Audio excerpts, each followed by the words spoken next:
একটি বিষয় ভাবুন, যদি টানা ১১ বছর একই বেতনে চাকরি করতে হয় তাহলে কেমন হবে পরিস্থিতি। বর্তমানে দেশের অনেক সরকারি কর্মচারী ঠিক এই অবস্থার মধ্য দিয়ে যাচ্ছেন। দ্রব্যমূল্য বেড়েছে, কিন্তু বেতন কাঠামো অপরিবর্তিত রয়েছে। তবে এখন নতুন করে আশার খবর পাওয়া যাচ্ছে। নবম জাতীয় বেতন কাঠামো বাস্তবায়নের দিকে এগোচ্ছে সরকার। আসসালামু আলাইকুম।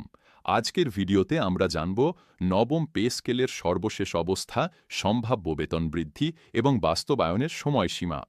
দীর্ঘ ১১ বছর পেরিয়ে গেছে। ২০১৫ সালে অষ্টম পে স্কেল চালুর পর নতুন কোনো বেতন কাঠামো কার্যকর হয়নি। এই সময়ে দ্রব্যমূল্যের ঊর্ধ্বগতির কারণে নিম্ন গ্রেডের কর্মচারীরা সবচেয়ে বেশি চাপে পড়েছেন। অনেকেই মাসের মাঝামাঝি সময়েই ঋণ নিতে বাধ্য হচ্ছেন।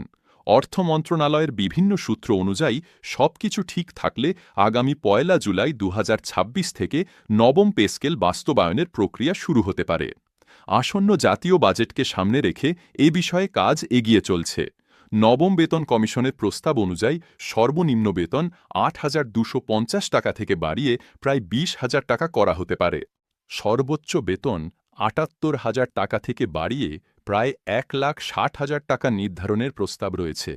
সামগ্রিকভাবে বেতন বৃদ্ধি প্রায় ১০০ থেকে ১৪০% পর্যন্ত হতে পারে, তবে এটি এখনও চূড়ান্ত নয়। মূল বেতনের পাশাপাশি বিভিন্ন ভাতা বৃদ্ধির প্রস্তাবও রয়েছে। এর মধ্যে চিকিৎসা ভাতা, বাড়ি ভাড়া ভাতা এবং নিম্ন গ্রেডের কর্মচারীদের জন্য অতিরিক্ত সুবিধা অন্তর্ভুক্ত থাকতে পারে। বাংলাদেশ সরকারি কর্মচারী কল্যাণ সমিতি নবম পে স্কেল বাস্তবায়নের দাবিতে বিভিন্ন কর্মসূচি গ্রহণ করেছে। মে মাসে বিভিন্ন জেলায় সমাবেশ অনুষ্ঠিত হচ্ছে। এর মধ্যে পটুয়াখালী, খুলনা এবং ঢাকায় কেন্দ্রীয় কর্মসূচি নির্ধারিত রয়েছে। সংগঠনের পক্ষ থেকে বলা হয়েছে, আসন্ন বাজেটে প্রয়োজনীয় বরাদ্দ না থাকলে কর্মচারীদের মধ্যে অসন্তোষ বাড়তে পারে। বিশেষজ্ঞদের মতে এই পে স্কেল এক ধাপে নয়, বরং ধাপে ধাপে বাস্তবায়ন করা হতে পারে। প্রথম ধাপে মূল বেতন বৃদ্ধি কার্যকর হতে পারে, পরবর্তীতে অন্যান্য ভাতা যুক্ত করা হবে। এই পে স্কেল বাস্তবায়নে সরকারের অতিরিক্ত ব্যয় হতে পারে প্রায় ১,০৬,০০০ কোটি টাকা। এটি একটি বড় আর্থিক সিদ্ধান্ত। তবুও এর মাধ্যমে দেশের প্রায় ২২ লাখ সরকারি কর্মচারী এবং ৯ লাখ পেনশনার উপকৃত হতে পারেন।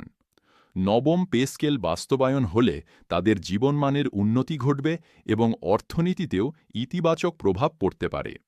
নবম পে স্কেল শুধু বেতন বৃদ্ধির বিষয় নয়, এটি দীর্ঘদিনের একটি প্রত্যাশা। এখন সবার নজর আসন্ন জাতীয় বাজেটের দিকে। সরকার কত দ্রুত এই সিদ্ধান্ত বাস্তবায়ন করে সেটিই দেখার বিষয়। ভিডিওটি ভালো লাগলে লাইক দিন, শেয়ার করুন এবং চ্যানেলটি সাবস্ক্রাইব করুন। ধন্যবাদ।